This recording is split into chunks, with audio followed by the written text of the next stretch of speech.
Very welcome to episode 69 of The Shortlist with myself, your host, Johnny Campbell. I'm CEO and co-founder of Social Talent, the learning platform for hiring skills. And you can find me here on this show every week.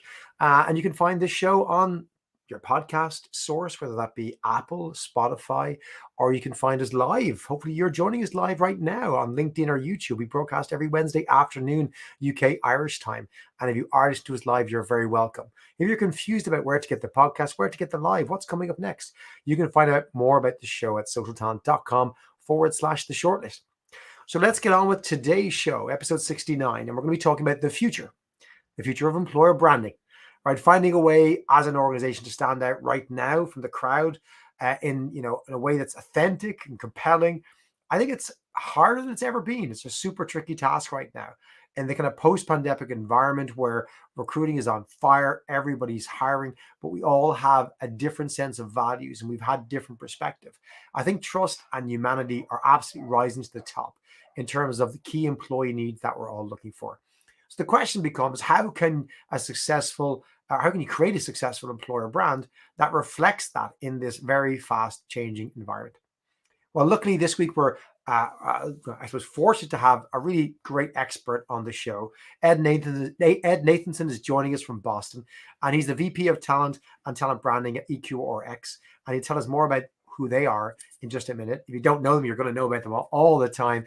He's not only passionate about this topic, he's super knowledgeable. I know Ed a good number of years now, and he's always ranked as one of the very top speakers at every conference he speaks at, but LinkedIn Talent Connect, amongst others, shared massive stages, gets a lot of audience because of his unique way of storytelling, but also his unique insights. So he's a real practitioner, and he's going to chat with us about what employer branding looks like after COVID. And the importance of not appealing to everyone, not just trying to open your funnel as wide as possible, but how you can use your own workforce to be ambassadors to attract the right talent, the best talent for your business. Ed, welcome to the show. Wonder if you could perhaps reintroduce yourself better than I have. Tell us about EQRx and why you joined the business and what you're trying to do there from a recruiting and employer brand perspective. So first of all, Johnny, the man, I'm going to give you one of these, a big virtual hug. I wish I could do that in person, maybe one day soon. Thank you. I'm so excited to be on here, and I hope one day that I can be one of those talking faces and the short list words that come up at the beginning. I really like that. We're going to make that happen. Goals. So as Johnny said, I've been doing this a long time. I grew up as a recruiter in the industry. And I think, I grew up in the tech space, working with some big, small, multinational companies everywhere in between. And was one of the first people, I think, to kind of start messing around with employer branding back when it was even called that. It was just more like, what are we doing here? And kind of like trying new things, new ways of attraction. But long story short, I ran a business of my own where I consulted to big multinationals like Cisco, small startups, and everywhere in between. And then about 2 years ago, was approached by a former client that started a new startup that I'm really excited to be a part of called EQRx. And that's what I've been doing the last 2 years. So tell me, how is EQRx changing the world? And then maybe tell us how you're communicating that to the world. Yeah. So first off, you'll understand why I couldn't say no about when I explain what they do in a second here. So EQRx, quite simply, is about making affordable medicine for people who need it. I know here in the States, the cost, the burden, the financial toxicity that comes with, God forbid, getting a disease and treatment for that disease. But it's a worldwide issue, the cost of medication and access to medication. So what EQRx is trying to doing is attempting to do is nobly going out there and saying, we want to make equally good, the EQ is equally good or better medicine, at equal access, again, the EQ, as well as bring some EQ emotional quotient to the pharma industry. And so that's exactly what we're doing. We launched in January 2020. Something happened 2 months later, I think, that changed the world. So, we've grown in a very interesting time. We went from when I joined about 12 to 15 people to today we're approaching 240. And it's been massive growth over that period of time. We've seen some real significant growth in our pipeline of partnerships. We just announced one with a company today to help us generate and discover new molecules, new treatments. And our medicine is across many different therapeutic areas. Oh, and if I'm correct in thinking this, there's the company being in the news recently about growing even further. Several $billion raise to the public markets. Yes. So I think whatever crazy hiring you're doing now, Ed, it's about to go even bigger. Is it international, Ed? Is it still Boston based, or where are you hiring So from? actually, this goes to a lot of what we're probably going to be discussing, but we, unlike a lot of traditional pharma, and we're not like traditional pharma in any way, and we'll talk to that in a lot of different ways. But one of the things we did very early on was adapt a virtual first kind of mentality. And yes, is a bit of a reaction to COVID, but also just a way to think about how we, create an amazing workplace for people to be part of a mission like this. So long story short, yes, we are, we have what we call a hub in Cambridge, Massachusetts, which, if you know, is the Silicon Valley of life sciences. There's a joke we say here: you can't walk 5 feet without tripping over a job offer, in Kendall Square, the Cambridge area in bio. But we have employees all around the United States, and now, yes, some overseas. And Ed, I'm interested to know, before we jump into it, how has the pandemic, do you think, affected employer branding? Like, it's obviously affected many, many things, but if you were to sum it up in one or two sentences, what do you think have been the big changes on employer branding that perhaps you guys have leveraged? Yeah. So, I think what the last 2 years have done has accelerated a process that's been happening for the past 10, which is it's now 100% digital, right? The personal touches have to remain, but what's happened is now the conversation has moved digital. The research is done digital. The interactions are done digital. The interviews are done digital. Like, in all of these areas, there's been this massive, quick transformation. And when you move digital, there's a tendency to lose the people, lose the humanity, lose the emotional piece of what goes into that. Just because it's a different avenue that these conversations and interactions are happening doesn't mean the same emotions aren't percolating in the audience that you want to engage and attract with. I always say, outside of marriage and children, there is no more important, more emotional, more impactful decision in your life than your career. Think about it. What's the first thing you do when you meet somebody? Is you say, "What do you do? What do you do?" Yeah. Outside of brother, sister, mother, father, it's how we identify in this crazy world we live in. That is not a transaction. It will never be a transaction. And I don't care if you're hiring for hourly retail or for precision scientists or anywhere in between. You have to understand that. And because it's moved so fast, this transformation, a lot of companies, are kind of fumbling a bit about how they're handling it. I'm a big nerd, Johnny, but a lot of your audience probably doesn't.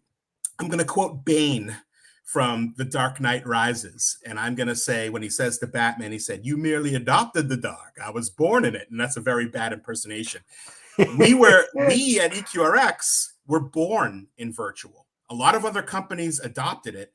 Literally 95% of that 240-ish employees and growing have never known anything but that with us. We have never known anything but that as a company. So it's enabled us to do a lot of things probably quicker and more nimbly than a lot of other companies who were adopting the dark, as Bain would say.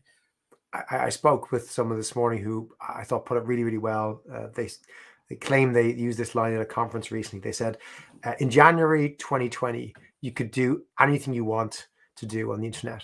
In January 2021, you had to do everything on the internet. I love that. Yeah, I love that. On that, let's go to the news, because we've lots to explore, Ed. Yeah.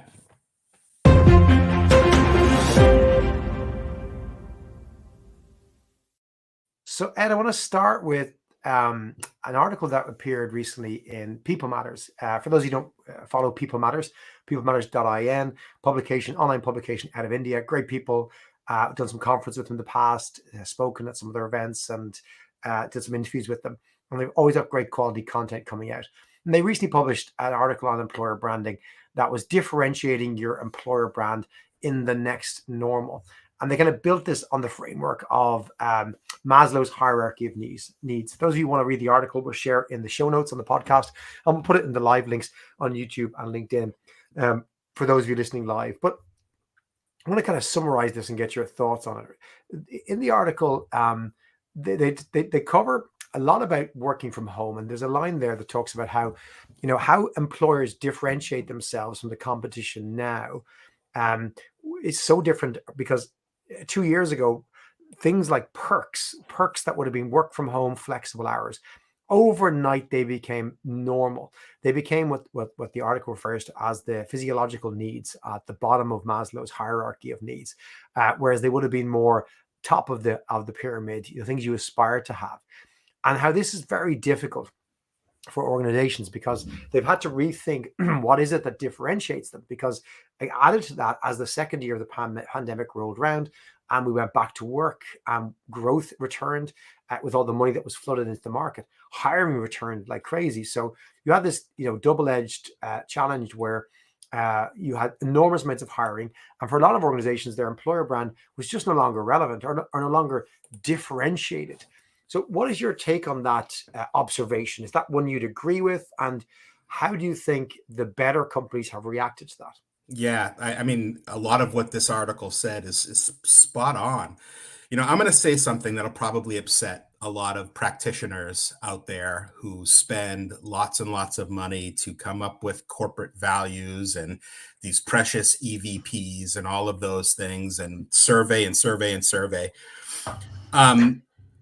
Prior to my joining EQRx, as I said, my consultancy worked with big and small companies around the world. And my process was I'm never a big fan of surveys. I don't think people are truthful on them. I think there's a fear of anonymity, even though you tell them till you're blue in the face it's anonymous. People don't necessarily believe that, especially in a workplace. And it's also limited to the scope of the questions you're asking. So what I would do is I would go in and I would say to the CEOs of the leaders of the companies I work with, give me the 10 to 15% of the people you would clone if you could, the best of your best. And I want diversity, and not just gender, age, ethnicity, but tenure, level, groups, functions in the company. And I would kick any HR and execs who are not allowed in the room. And I would have a question in just a session, a BS session, but really getting to the meat of things for about 2 hours. I would have someone there taking notes, right? Transcribing it. And I would tell them the rule is this. I will show you the notes after this. No names. I promise you. Let's have a conversation. And I would go through and you ask questions, but what ends up happening is people would riff on them, so on and so on. And it would get into bigger and bigger, deeper things that you couldn't get in a survey. Now, I tell you this to tell you that not once in the 6 years of that business, and not once before, not once after, has anyone told me, I joined this company because of their values. I joined this company because of the words on that wall or the coffee mug, right? No one's joining a company before, and especially now, to ascribe to something that they had no part in creating, to kind of do the aye, captain, and get in line. Everyone's in it. People forget that people are individuals. The one thing I did hear consistently over and over again, there was always differences in different companies, different cultures, different nuances. But the thing that I heard consistently over and over again was I call the 2 A's. It's appreciation and autonomy. Am I being appreciated? That matters to me a ton. And am I given the autonomy to do my job, the trust to do my job, the freedom to do what I do without so many hands in the pot, so to speak? Those are things that I think are ultimately what drive people at a workplace. Now, yes, I'm not minimizing the importance of alignment with how a company positions itself. I'm not minimizing the mission is hugely important. You got to believe in what you're doing, but not everyone's doing what EQRx is doing. Let's be honest. Some people are making widgets. Some people are making, pieces of paper, whatever those things are. Those all matter, right? But to think that someone's like sitting there dreaming one day about growing up to make a piece of paper, I would question that, right? What really matters to them is the old question that people seem to forget. What's in it for me? What's in it for me? And so as you look about this article, what I really love about it is it's really that. And so today, unlike 5 years ago, 10 years ago, there's more information for a job seeker than ever before in the history of job seeking. What do they do now? Well, first thing is they hear from a recruiter. Where are they going? They're going online. They're going to Google. They're going to LinkedIn. They're going to your social media. They're definitely going to your LinkedIn employees' profiles, right? All of these things as they go. And what they see, all of the interactions are forming an opinion long before they decide to respond to that recruiter. And it will absolutely drive that from a brand perspective. And then, of course, it continues through the brand journey. And the question is not anything but the simple one: what's in it for me? I'm going to bring up a point. You mentioned people are looking at your social. One of our listeners, a good friend of both of ours, Jeremy Roberts, has been looking at your social. He's saying, is that the kid on the cooking shows, Dad? It's his uncle, if I'm not mistaken. Yeah, there's you might want to just give us a side backstory to that question for those of you listening live and looking at that in the feed. You've got a bit of history beyond recruiting, and you've got a bit of a profile beyond recruiting. Would that be fair to say, Ed? Yeah, I'm a very proud dad of a 13-year-old girl who was just on Top Chef. So it's all on Peacock right now if you want to go out there. And I'm the benefit of a lot of those experiments in the kitchen. So I don't want for delicious food for sure. And also, I think you're hinting at that we do a family snack video channel called Family Snack Reviews on YouTube together. So to say that Ed understands how people consume content or influence, it's not just that he has experience leading EVP for organizations and consulting. This is a person who lives and breathes it. I'm going to bring us on to our second news article because it brings on to a point you were hinting at there, if that's fair, Ed. And this is coming from Forbes. And the article's title is Dissonance Disaster, When Employer Brand and Talent Brand Don't Align. And it's written by a practitioner who is himself a head of TA. I think the practitioner for this article, again, we'll share it in the show notes, is the head of talent acquisition at a company called Bamboo HR. That's a guy called JD Conway. So again, not written from a theoretical perspective, not written from an analyst or a media person. It's somebody who lives and breathes this and doing this themselves. And I want to highlight that difference. And Ed, I wonder if you could talk me through what you believe is the difference between employer brand and talent brand, because essentially that's what this article is all about. Yeah. But I think you can probably give a great summary as to your perspective on this. Employer brand, quite simply, is what the company is saying it's like to be, work, interact in that company. Talent brand is what the employees are saying it's like to be and work in that company. And I 100% agree with the concept that if those two things don't match, it's over. Game over, right? We've been, as a world, I know this isn't a word, but I use it a lot. We've been Yelpified. Everything has been Yelpified, right? It's almost like now it's instinctual because of all these resources I just mentioned that are online and available for people to say, prove it, right? It's always this prove it thing. And if you look at, any trust barometers, I like the Edelman one they do every year. Year in, year out, people will consistently say, I trust the people more than I trust the company, right?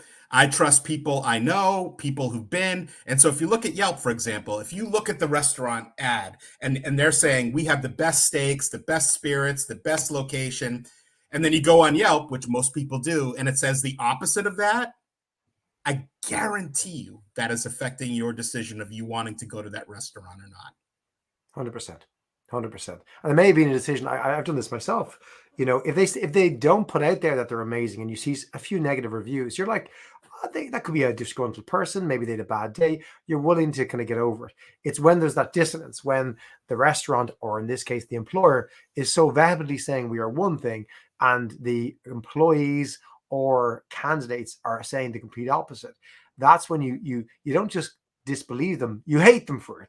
Yes. You're like, they're assholes. What are they doing here? This is nonsense. Like they're so bold to be saying this thing when everyone else says this other thing. It came up last summer in particular around this when you had the George Floyd murder and you had companies coming out kind of jumping on the bandwagon, maybe meaning well, saying, oh, we're all for inclusion and diversity, and their employees going, no, you're not. I live and breathe this. And that, again, was that dissonance that affected employer brand and talent brand, where they really picked something and went crazy on it, using, to your point, all of the available social tools, because everyone's a writer, everyone's a reviewer these days. It's so simple to comment, to post anonymously against something. So this is a real challenge. So talk me through the process, Ed, then, of, and I want to move on to your specific example.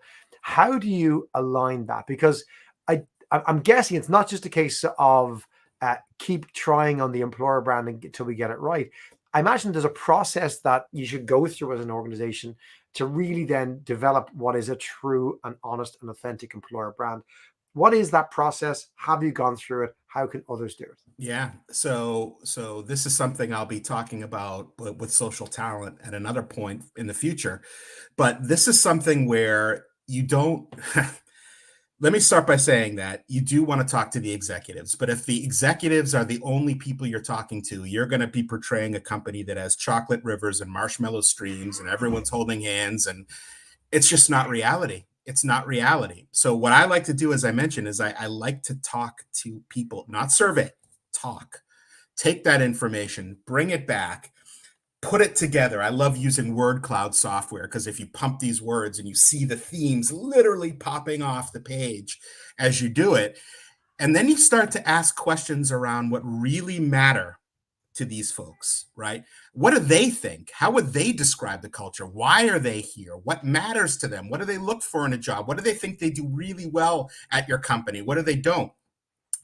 And you take that, and then you mix in a little bit of I did the Salt Bay, that boom, right, that thing. You mix in a little bit of the inspiration, the aspiration, I should say, the aspirational elements of what you want to be, but it has to be grounded in reality. Let's be honest. No one is going to put out there like, hey, we work 60 hours a week and people are burned out. No one's going to do that. But if you're honest that, hey, you're signing up for something that there's a lot here, but there's also this. But also look here, there's something great that you can really gain from this.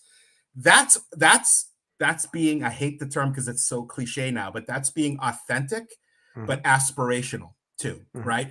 And those things, you can't underestimate that emotion that happens, that human instinct when we intake these things and we absorb these things and continuing messages and all of those. So there's that. But at the same time, what you say has to be relevant. It has to be real. So I'm going to quote a nerdy reference, and I'm going to quote my favorite quote of all time. It's by Tyrion to Jon Snow in episode 1 of Game of Thrones. Jon Snow is upset about Tyrion continually calling him a bastard. And so, Tyrion says, wear what you are, bastard. Wear it like armor. That way the world can never hurt you. And I think the best brands do exactly that. They say, this is who we are. This is our personality. These are our people. This is what we believe. And if you like it, you are going to love us. And if you don't, that's cool too. Right. But a lot of companies say they do that, but they're really afraid to do that because they want to be everything and everything to everyone. And when you do that, you become vanilla. I love vanilla ice cream, but in marketing, it does zero. It doesn't attract. It doesn't repel. It's there. It's just there. Unless it's Ben and Jerry's vanilla. I do love Ben and Jerry's vanilla, but not since they became part of Unilever because the edge and so on and so forth. But hey, I want to take that angle, that kind of that need to identify. And I'm going to use the word tribe here for a second, right? Yeah. People Matters India on their article took Maslow's self-actualization on his hierarchy of needs and stuff. So if they're allowed to do that, I'm allowed to go here. We all seek identity. I think that's been proven in psychology, and we look in brands, and I'm going to assume this applies to employer brands. In brands, we seek out brands that mirror the identity we already have for ourselves, right? So it's not that we want to become the brand image, it's that we have an identity, and we seek out brands that seem to align with that identity. And identity is a really important thing to folks. I'm really intrigued to have you perhaps share a story around this. But I got a Peloton recently, bear with me, you'll see where I'm going with this. I was really impressed on Peloton as it's the bike, spinning bike with a big screen, and you're part of a community who are also joining you on the classes, right?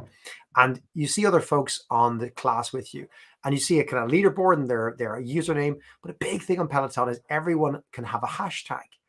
And like there's Peloton moms, Peloton dads, there's all sorts of stuff, Boston Pelotoners and whatever the heck they want, right? And you can click on the tag and see everyone else who's then decided to have the same tag. I just really got to me that, they've really nailed something there in allowing folks to identify in such a simple way with a hashtag, as many have over the last couple of years with Me Too and Black Lives Matter and other hashtags. The hashtags become a way for us to wear our identity in public. And you've been able to leverage a little bit of that in EQRx, which is very different to how others think about different groups that they're trying to target and inclusion. Talk to me about how you've used the hashtag and what it means to you. Yeah, so very early on, I 100% ascribe to everything you just said. And you're right. I think of, waving that flag of "This is Sparta" as you're running into battle.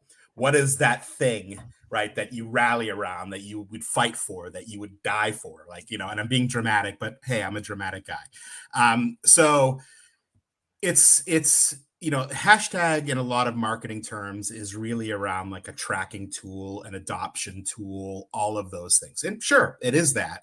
I look at it a bit differently. As I said, it's like "This is Sparta." It's our thing.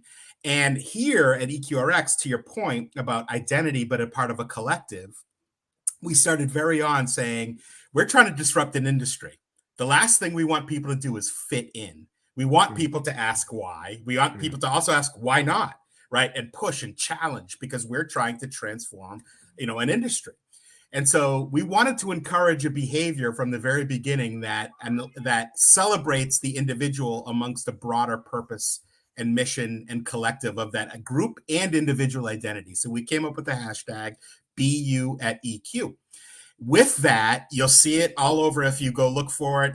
People sharing everything from, memes to I'm with my kids to, I'm working on a very important project to whatever it is. But it's the aspect of making it from an individual lens as part of a broader thing. On top of that, to take that to the next level, we also started building from the very early on that again, we want to track the individual, not the collective. We want people who are excited about, like, wait, you want me, not like just my resume, right? All of that. And we talk about that throughout the brand journey. But one of the cool things we also did is we invented a superpowers quiz that people take on our careers page, where they answer 3 questions. It's based on actual psychology. We hired a vendor firm to help us through this. And through those, they find out what their professional superpower is and how that superpower aligns to our purpose of making affordable medicine for people who need it. So there's the dreamer, there's the warrior, there's the champion, there's the disruptor, and each of them have their own cool logos, like houses in Harry Potter and all of those things.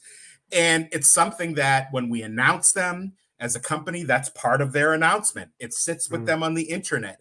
They have Zoom backgrounds and banners and all of these things that happen. It's all about, again, to your point, it's a different way of thinking about employer brand than even I was doing 4 or 5 years ago, which is to say, you matter more now than ever before. Especially, as I said, about the digital world that we're in now, how it gets colder and colder and less personal, less emotional. People, especially when you're not getting that, and a lot of companies that aren't, in person, you miss that human element, that sense of individuality amongst the collective. Let it shine. And what's what we're trying to do to how you fit with us. And how you, and whatever that special sauce that you have, it always comes back to food, doesn't it? But special sauce comes back to us and how that fits with us. And I love that, because too often we look at our employees and talent through the lens of very traditional demographics: male, female, black, white, binary, non-binary, Caucasian, non-Caucasian, Irish, American. And we all know that we're much more than those things. And, I might look at you and go, okay, he's a white guy, he's a guy, or, Yeah. He's an American. And you might go, above all, I'm a sci-fi nerd, or I'm a Yeah. movie buff. And each of us has an identity that we mainly latch onto, our primary identity, you might say. We've many identities, but maybe a primary identity. And it isn't what some company says you are, or some stranger who meets you and go, oh, I know all about you. You're a white male from Boston. I know what that is. You're like, no, my primary thing is this. And that's where you can get, I'm a gamer. Maybe that's my community. That's my thing. I love that as a way of going to market. But to your point, I think going back to the article's difference between employer brand and talent brand, it's not just there on the website. It's not just there as part of the hiring process. To your point, you come in, your Zoom backgrounds, your everything is built around this because it follows all the way through to the employee experience. And I think that's probably how you connect those two. And often I think there is a challenge, and I'd love to hear your views on this, Ed.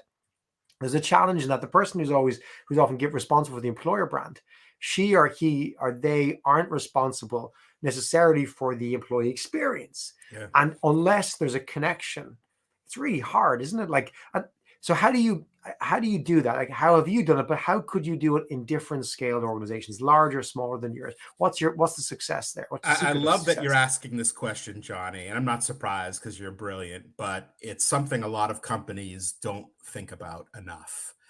And the analogy I'll say is like if I'm all of a sudden interested in buying a new car and I see these amazing ads with Matthew McConaughey driving pensively through the streets, right? And then I get a glossy ad in the mail of that same car. I'm hooked. I want to go look at the car, and I go to the dealership and it's nothing like what it looked like to me. The salesperson is nothing what I want to interact with. It's not consistent with the messaging that got me there. I 100% of the time I'm not going to buy that car. Right. And even if you buy it and now that the car and the dealership match the same, but the car doesn't perform the way you were told it would, doesn't drive the way you were told it would, doesn't have the bells and whistles, say you're returning it. You don't want to do, you're stuck. You're unhappy with that purchase.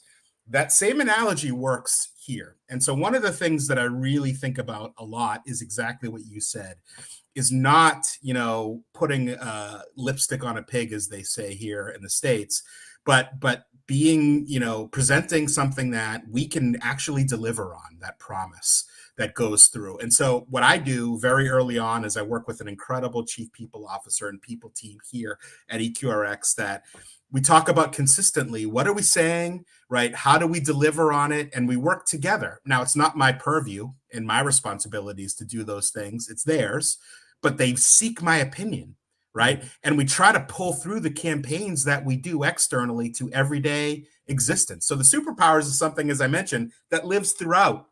It's on their internet profile. It's something we talk about, right? It's how they interact in person. It's part of that journey that goes through our company. We talk about it. Our CEO says, be you at EQ, and we talk about it constantly in company missions and company meetings about how we mean it, right? Ask questions. We relate it back to what we're trying to do, that behavior. And it's something that, if you deliver on that promise, you deliver and result in genuinely happy and engaged people, right? I'm very proud to tell you that, we've only entered one best place to work in which we won, and I'm very proud of that. But we've won 20 something awards based on anonymous employee reviews that we didn't enter in 2 years of existence, 20. Right. Wow. From just this week, happiest employees, which was one of the best ones. How could you not be excited about that? Right. And it's just the nature of and I don't want to say that, like we're the best place ever, but it's exactly what we're talking about. Is we said, this is what you can expect by working here. And when you have people who buy that, who want that, and they get that, well, that ends up people who become ambassadors. Those are people who would say, you know what, I'm going to go leave a review on Comparably. I'm going to go leave a review on Glassdoor. That's the good stuff.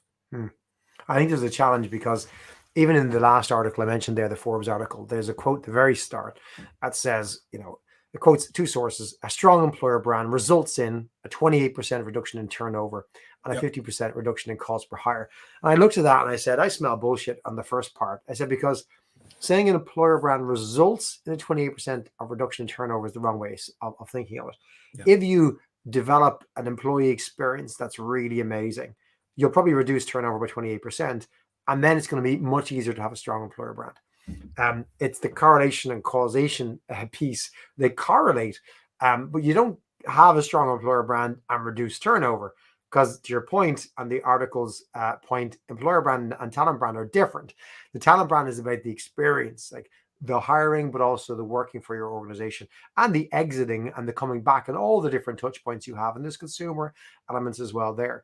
So I think that misses the point. It kind of suggests that if I just market the shit out of this, we'll reduce turnover. No, you won't. That's not going to work. But like, I think people still read that shit and go, oh my God, I can just market my way out of this, and I can spend loads of money on LinkedIn ads, and we're going to, the ROI is a reduction in turnover. It's not. To your point, you got to do the hard work of, are we creating an environment where people really are happy? Not because we took a quote and we blasted the crap out of it, but because they're happy. And if they are happy, how can we leverage that happiness and that support and tell the world about it and find more people who want to join our tribe? So on that kind of leveraging piece, Ed, what have you seen, particularly in this digital first model that you've accidentally but happily found yourself in post COVID? How have you accelerated that? Like, with such good material, such a great culture that the business has, a great way to approach its employees and good experience. What's working for you in 2021 into 2022 to accelerate that? Like, where do you spend your dollars? Do you spend your dollars? How do you get that brand amplification these days? Yeah. So it's, first of all, it's focusing on the areas that matter. I'm not, there's feature and there's solution sell, as any salesperson knows, right? Feature is going to be, we have this, and this is why you should join, versus solution is, this is your problem, this is how we could potentially solve it. I like to think of us as a solution sell kind of strategy. So first, we're always telling stories about our people, and we encourage that kind of behavior.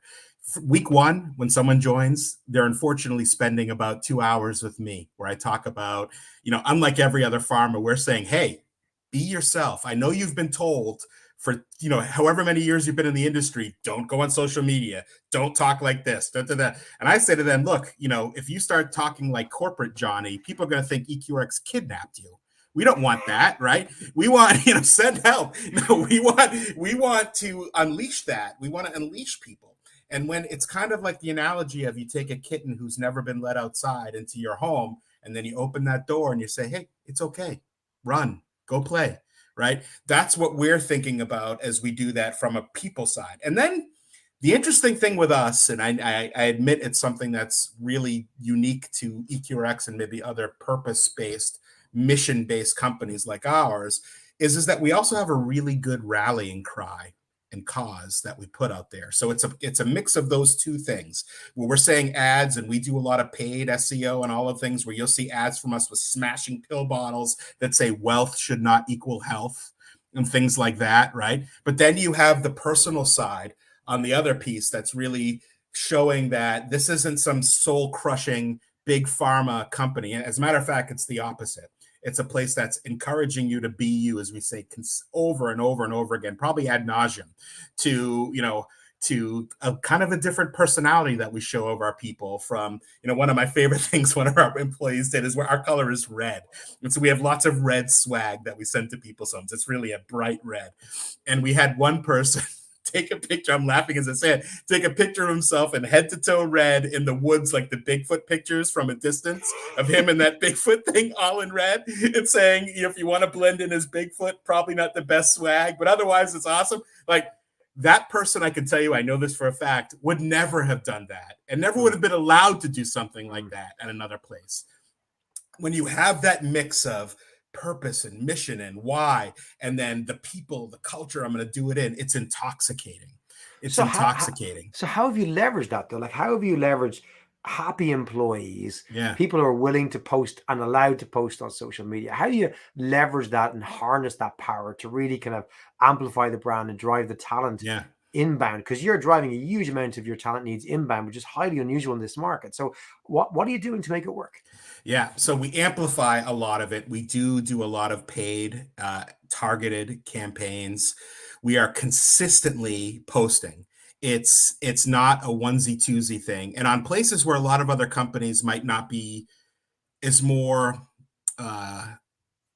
open to sharing some different unique voices. So for example, LinkedIn is a very scary place to show personality to a lot of companies. I would argue it's the place to do it, but that's a whole other conversation. So it's that. It's putting out, messaging across all the platforms where we've discovered, where we searched, that find that our people are there. It's also going to different conferences, different conventions, and not in person, obviously, these days, but targeting audiences. One of the groups we look for is people who do clinical trials, clinical operations. So we're looking and advertising on sources, conventions, groups that meet, that are solely focused on those things. It's understanding your audience. It's going where they are. It's amplifying. It's acknowledging. One of the things I think that we do really well is that leadership is bought in from the very beginning on the importance of amplifying our people's voices. So, for example, we have a quarterly contest we do where we give out a pretty awesome prize. I don't want to put out there so people will steal it, but it's a pretty awesome prize every quarter that we announce in front of the whole company of our social brand ambassador of the quarter, make a big deal out of it, all of these things. I tell you what second place is we give EQRx branded earbuds to the person in second place there. Nice. And we make a big deal out of it. We share weekly on our internal message boards, the posts that we're watching that we love. As I said, we enable them. We give them the tools, the capabilities to do this. It's a mix of paid. It's a mix of organic. It's a mix of, driving the behaviors that you want to have happen, and you reward those behaviors. It's consistent messaging. And it's the biggest one is trust, Johnny. It's trust. Most companies, when they start, they give an employee this like 25-page book of all these things you can't do. They never really read it. They sign it and they say, wow, geez, if they're going to say that I'm going to go to jail and not pass go and not collect $200 because I'm going to go post something I'm never going to post, period. Right. But you're doing something different. You're, if I'm not mistaken, you're training people in their first week on how to do it well. It's not what to say, but how to really do it well. Is that true? I mean, I could go on and on, Johnny. Another thing I do once a month is I have a LinkedIn profile training session with anyone who wants to attend. And I work with them on their page. And one of the things I say is, this is not our page. This is yours. If you want to be an EQRx brand ambassador, go for it. If you want to amplify your presence, let me help you. Either way, it's a win. Either way, it's a win. And it's a big benefit to that individual, too. It's not just what's in it for the company. It's what's in it for you. And when it's presented that way, genuinely, people really see the value in it. They do. And again, the transparency, the authenticity, it follows through. It's the consistency. Ed, we could chat a lot more, and we're going to move it online to our platform over the next couple of months. Ed's going to be filming new content for Social Talent that goes live, I believe, at the end of next month, November 2021. If you're a Social Talent user, you'll get that in your library pretty soon. If you're not, you can always reach out to us to find out more in terms of how the master does it and Ed's great learnings and stories as well. If you want to check out more of him right now, go find his YouTube channel. I dare you to find it and find out those international snacks. Ed, thank you so much for sharing those insights so fast, over 45 minutes. I'm going to ask you for one more. As you hopefully know, we ask all of our guests to close out with one tip, one piece of advice to add to our shortlist of 68 so far, soon to be 69 pieces of advice that we've gathered over the last couple of seasons. That you either have been given by somebody else, passed down, or you've garnered through your own experience that you want to share with our audience. So, Ed, what would that last piece of advice be? So, I love the Tyrion quote. I love Yoda's quote about fear, but I'm going to go a different way. And I'm going to quote a peer of mine who said something. We do a podcast, and she's our VP of clinical operations. And she has this wonderful philosophy of how she looks at everything that she does. And it's quite simply, why not? Right. Instead, people typically ask the others why, right? Or think, oh, I can't do it because of this, this, and this. The way I love to look at things, and I've inspired by her, is to say, why not? Why not? Right? Why not? Think big, try, push. What's the worst that can possibly happen? I love it. You have to have that positive can-do attitude, but also don't look at the barriers, look at the look at the opportunities, try and take chances. I think that I advise my kids something similar, Ed. My kids ask, how do you be successful or happy? I said, work hard and take chances, or take risks. You got to take risks. No one got anywhere being safe, but you also don't get anywhere taking risks without working hard. So you got to do both. Ed, thanks so much. It's been brilliant to have you. Tons more we could talk about, like the HBO Game of Thrones prequel show is coming out next year. Yes. Venom sequel, where can you move from a Bane mask to a Venom Part 2, and so much more. Snacks of the world. Your take on Tato Crisp versus King Crisp. Ed, but we're out of time. We'll get you back again once your new content's live. Great to have you join us. I know you're a super busy guy, so best of luck with everything with EQRx over the next couple of months, growing the team and fighting the good fight. Thanks, Ed. And thank you for listening to Show 69. It's been a pleasure having you. Hopefully you've gained some insights on employer branding. It's made you think about what you're doing within your organization, whether you're responsible for employer branding, you work in a recruiting team, you're responsible for HR or talent in the business, and how it's so important to align that with the rest of the business. We're going to be back next week for another fantastic show. I hope you join us for show 70, and that's going to be on 13th of October, 4 p.m. UK Irish time live. If you want to listen to us on LinkedIn or YouTube, that's 11 a.m. on the East Coast, 8 a.m. on the West Coast of the United States next Wednesday, the 13th of October. Or you can find us Wednesday evening on your podcast channels, Spotify, Apple, or you can find us on the website, socialtalent.com/the shortlist, where I'll be joined by Rupesh Panchasara. Rupesh is a good friend of mine. He's moved to Uber as global head of executive TA, and he's going to be talking about the new world of succession planning. Rupesh is a long experienced individual working in exec search over the last few years, runs a big team in Uber doing exec search, and he's really kind of got to the meat of, in a very fast-paced, fast-growing organization, what does succession planning look like? How do the biggest companies, the fastest growing, most successful companies in the world think about succession planning, and what does the new world of succession planning look like? Tons of insights combining diversity goals with how do you gain more productivity, leveraging the team you have. And Rupesh's insight coming live from London is hopefully going to be invaluable to all of you. So make sure to book your spot and join us next week. And don't forget, by the way, we're going to be running another Social Talent Live next month in November. I'll tell you more about that over the next couple of shows, but you can find out a sneak preview of what's going on by going to socialtalent.com/live anytime. Until then, hope you enjoy the show. Do check out Ed's snack channel on YouTube. Go find his son on the cooking show as well. And we'll see you next week for Rupesh's show on succession planning and how it's changing for the future. Take care. See you then.